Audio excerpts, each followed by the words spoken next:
La fonction périodique est constituée d'un motif qui se répète. Alors, c'est important d'identifier quel est le motif au départ et de trouver sa longueur, donc sa période. Par exemple, dans la fonction A, on pourrait voir rapidement que le motif pourrait être un M. Donc ici, il pourrait commencer ici, donc avec le M et se terminer au même endroit. Donc ceci pourrait être un motif, donc un motif possible qui est un M. On voit que le même motif se répète après et se répète avant. On pourrait aussi identifier un motif différent. Donc, quelqu'un d'autre pourrait dire, non, moi, je le commence à zéro, je préfère le commencer à zéro. Donc, j'ai un motif qui commence ici, qui monte, qui descend plus bas, qui remonte et qui redescend. Donc, là, j'aurais un autre type de motif. C'est aussi possible de faire ça. L'important, c'est de trouver un motif que si je les mets bout à bout, ils vont refaire la même fonction. Alors ici, le motif, c'est important de calculer sa période. Donc, la période du motif, c'est la longueur, donc où ça commence, où ça se termine. Donc, si je prends le M, on voit que ça commence à 1, 2, moins 3 et ça se termine à 3. Donc, de moins 3 jusqu'à 3, j'ai 6 unités. Donc, j'ai une période de 6.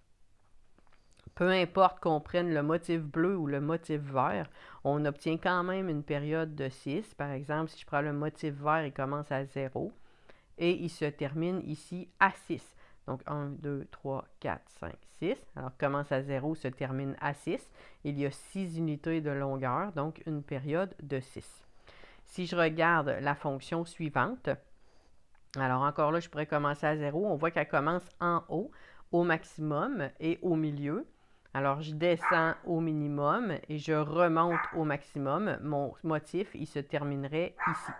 Donc, si j'utilise, par exemple, un motif vert qui commence à 0, je descends, je remonte et j'arrête au même endroit où j'avais commencé au début. On pourrait aussi prendre un motif qui commence en bas. Donc, un motif qui commence en bas, qui remonte et qui redescend en bas. Donc, peu importe le motif que vous prenez, l'important, c'est que si vous les mettez bout à bout, ça va toujours se reproduire de chaque côté. Alors, ici, on a une particularité, on a un point à la fin. Ça veut dire que la fonction va se répéter à l'infini vers la gauche, parce qu'on n'a pas de point à gauche, mais qu'elle va arrêter vraiment à cet endroit-là, à droite. Donc, la période, c'est la longueur du motif. Donc, ici, par exemple, le motif commence à 0, mon motif vert, et il se termine ici. On voit que c'est des bondes 2. Donc, 2, 4, 6, 8, 10, 12. Alors, il se termine à 12. Alors, celui qui commence à 0 se termine à 12. Donc, ma période, c'est 12. Alors, ça, c'est pour le graphique A et le graphique B. Au numéro 2, on a le contremaître d'une usine a comptabilisé le nombre annuel d'accidents du travail depuis l'ouverture de cette usine. Il a ensuite modélisé la situation à l'aide de la fonction représentée ci-dessous. Bon, la fonction est à la page suivante. D'après ce modèle, combien devrait-on dénombrer d'accidents de travail? Et la suite des questions est à la page suivante. Donc, on a le graphique qui nous intéresse, donc le temps en année, le nombre d'accidents, et on a les accidents du travail, et on a les questions. Donc, on veut savoir le nombre d'accidents au cours de la 10e année, au cours de la 12e, au cours de la 24e. Donc, la première chose qu'on fait, c'est qu'on identifie notre motif et la période. Donc, ici, j'ai un motif, si je le pars à 0, je monte, je redescends et je reviens à 0. Le même motif va se répéter à l'infini vers la droite, donc dans l'infini positif. Ça ne pourra pas se répéter à gauche, donc il faut faire attention au contexte. Donc, c'est impossible que ça se répète à l'infini à gauche parce que c'est du temps en année. Donc, je ne peux pas avoir un temps négatif. Donc, bon, évidemment, à moins que je veux savoir, essayer d'évaluer avant, mais en temps normal, le temps ne pourra pas être négatif, sauf si on ne commence pas au début. Alors là, j'ai mon motif. Maintenant, je veux calculer la période du motif. Donc, je commence à 0, je finis à 5. Donc, mon motif, sa période, c'est 5. Alors, je vais l'identifier. La période, c'est 5. Ensuite, je vais faire les différentes vérifications pour répondre aux questions. On veut savoir au cours de la 10e année de travail, il y a combien d'accidents. Donc, si je le vois, ma 10e année est ici, puis vis-à-vis le 0. Donc, ma 10e année, ma fonction est à 0. Donc, au cours de la 10e année de travail, il n'y avait pas d'accident. Alors, je mets 0. La 12e année, ben, c'est 2 plus loin, mais là, je ne le vois pas, je suis en dehors du graphique. Ça va être la même chose pour le 24. Le 24 est beaucoup plus loin. Je ne le vois pas, je suis en dehors du graphique. Alors, à ce moment-là, il faut que je fasse des calculs avec la période pour identifier à quel endroit dans le motif je me trouve à la 12e et à la 24e année. Alors, comme c'est le même motif qui se répète à l'infini, je vais commencer avec le B.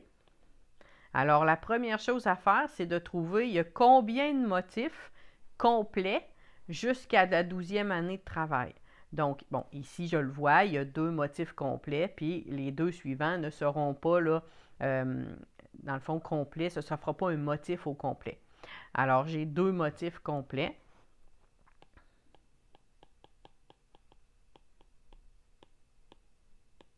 Alors, 2 motifs complets plus 2 unités. Parce que les 2 motifs complets vont me faire 10 et il me manque 2 unités pour arriver à la 12e. S'il me manque 2 unités pour arriver à la 12e, ça veut dire que je vais être au même endroit que le 2 qui est ici, parce que mon 10 est ici au début. Donc, mon 11 est ici, mon 12 est ici. Alors, je vais vérifier, je correspond à quel Y, et ça correspond à un Y de 8 accidents. Alors, au cours de la 12e année, j'ai 8 accidents. Pour le C, donc le C, on va le voir un petit peu moins bien parce que justement, il est très très loin de la fin de notre graphique. Alors la première étape, ça va être de calculer il y a combien de motifs complets. Alors j'ai 24 années. Dans le fond de chaque cycle, chaque motif, il y a 5 années, donc 24 divisé par 5. Et ça va me faire, donc 24 divisé par 5, ça va me faire 4, quelque chose. Okay? Alors, moi, ce qui m'intéresse ici pour l'instant, c'est le 4. Donc, j'ai 4 motifs complets. Alors, c'est la première chose que je calcule. Ensuite, je vais vérifier 4 motifs complets. J'arrive vis-à-vis quel nombre? Donc, mon 0, je veux savoir, il arrive où? Alors, je vais prendre le 4 et je vais faire x 5 qui va me donner 20. Donc, ici, j'ai 24 qui est ma donnée qu'on avait ici. Je divise par la période, donc le 5 étant la période. Ça me donne le nombre de cycles complets. J'utilise le nombre de cycles complets et je multiplie par la période encore qui est 5. Ça me donne 20. Ça veut dire que mon motif, le début de mon motif, correspond à l'année 20. Alors ici, le début de mon motif correspond à l'année 20. À ce moment-là, moi, je vais aller à la 24e. Alors, il me manque 4 années. Donc, 24 moins 20 pour arriver à la 24e année. Ça veut dire que, dans le fond, mon 24 est au même endroit que le 4. Alors, je vais vérifier dans mon graphique. Donc, le 4, il est à quel endroit? Il est à 3. Alors, j'avais 3 accidents lors de la 24e année. Alors, pour le graphique suivant, on procède de la même façon. Donc, on commence par repérer le motif. Alors, si moi, je prends le motif qui commence à 0, je commence au maximum. Je descends jusqu'en bas. Je remonte et je remonte jusqu'en haut. Donc, ça, c'est le motif que j'ai pris. Quelqu'un d'autre pourrait dire, moi, je prends le motif qui ressemble à une maison. Donc, le motif qui commence ici, qui monte puis qui redescend. Donc, ça aurait été aussi bon. L'important, c'est de repérer un motif qui va se répéter. Alors, ici, la longueur de mon motif, sa période. Donc, je commence à 0. C'est des bonds de 1, je le vois ici. Donc, 0, 1, 2, 3, 4. Donc, mon motif se termine à 4.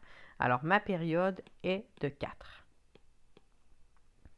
Je dois calculer F17, F-11, F40, F1841. Alors, ici, quand le nombre est à l'intérieur de la parenthèse, vous savez que la notation normale, c'est F de X. Donc, si le nombre est à l'intérieur de la parenthèse, ça veut dire que le X, c'est 17. Alors, je veux trouver lorsque le X est à 17, mon Y est à combien? Donc, il faut que je sache mon X à 17, il arrive où? Alors, je fais les mêmes calculs que tout à l'heure. Donc, le premier, donc première étape, je Je vais faire 17 divisé par ma période qui est 4. Donc, 17 divisé par 4, ça va faire 4, quelque chose. Ensuite, je vais faire, dans le fond, mon 4 que j'obtiens ici, multiplié par ma période qui est 4, qui va me faire 16. Et la dernière étape, je trouve le nombre d'années qui me manque pour arriver à 17. Donc, 17 moins 16, ça fait une année. Alors, le nombre qui va correspondre à F17, ça va être le F1. Donc, le numéro 1, la première année, ça va être la même chose qu'à la 17e année. Alors, je regarde ici 1, j'arrive juste ici en dessous. Donc, 1, 2, 3, 4, 5, 6. Alors, 6, c'est mon F de 17. Je fais la même chose pour le 2. Donc, première étape, je fais moins 11 divisé par 4. Ça va faire moins 2, quelque chose. Le négatif est un petit peu particulier. Donc, je vais faire moins 2 fois 4 qui va faire moins 8. Et qu'est-ce qui me manque pour arriver à moins 11? Donc, je vais faire moins 11 moins 8. Donc, moins 11 plus 8 qui va faire moins 3. Alors, moi, je veux trouver à l'année moins 3, c'est combien? Là, le négatif est particulier, c'est-à-dire que normalement, je commencerai à 0 et je reculerai de 3. Là, ça donne bien, je le vois dans mon graphique, mais ça pourrait arriver que la partie, je ne la vois pas dans le graphique. Alors, ce que je fais, c'est que je commence à la fin de mon cycle. Donc, mon cycle, ici, celui que j'avais choisi, il se termine là. Et moi, je dois reculer de moins 3. Donc, je fais 1, 2, 3. Donc, 3 années dans le négatif. Alors, mon cycle se terminait ici. Je recule de 3 ans ou 3 unités. Et j'obtiens ici 6. Alors, le F de moins 11 vaut 6. Je refais la même chose pour le 3 et pour le 4.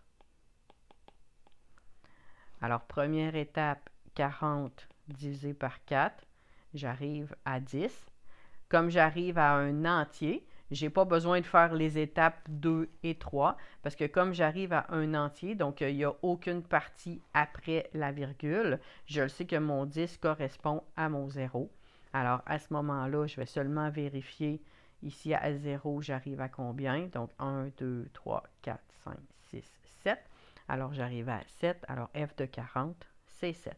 Alors, quand c'est un entier, ça nous évite de faire les autres calculs, mais c'est plus rapide à trouver dans le fond. Pour le 4, alors j'étais à 1841. Ça serait long de prolonger le graphique jusqu'à 1841. Alors là, je vais faire le calcul. 1841 divisé par 4. J'arrive à 460, quelque chose. Ensuite, je vais prendre mon 460 fois 4. J'arrive à 1840. Je veux savoir combien d'années il me manque pour arriver à 1841. Donc, 1841 moins 1840. Il me manque une unité. J'ai toujours année parce que je me mélange avec l'autre. Une unité, ça veut dire que mon 1841 est exactement au même endroit que mon 1. Alors, j'ai juste à aller vérifier ici à 1, je suis à combien? Je suis à 6. Donc, 1841. 6 pour le Y. Alors, pour le numéro suivant, on fait toujours la même chose. On me demande de calculer F20. Ça veut dire lorsque le X vaut 20, mon Y est de combien? Alors, mon X va jusqu'à 9 et j'arrête là. Donc, il faut que j'aille plus loin que le graphique. Alors, je vais faire les mêmes choses que je fais normalement. Alors, je commence par identifier mon motif. Donc, mon motif, ici, je vais le commencer à 0. On voit, il monte. Il descend un petit peu et il faut que je le redescende exactement au même endroit que je l'avais commencé. Donc ici, là, j'ai un motif qui ressemble un petit peu à une montagne. Je trouve sa période.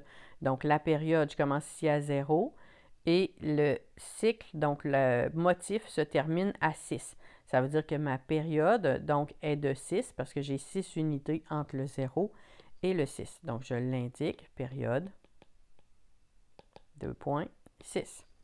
Je dois calculer F de 20. Donc, je vais faire première étape, trouver le nombre de motifs pleins qu'il y a dans 20. Alors, 20 divisé par 6, qui va faire 3, quelque chose. Deuxième étape, alors je vais prendre mon 3 que j'ai obtenu ici. Je vais le multiplier par ma période qui est 6, ça va me donner 18. Et finalement, je vais vérifier, dans le fond, mon 20, il correspond à quelle unité. Alors, il manque combien d'unités pour arriver à 20. Donc, 20 moins 18. Il me reste 2 unités. Alors, mon F20 va être exactement pareil que le F2.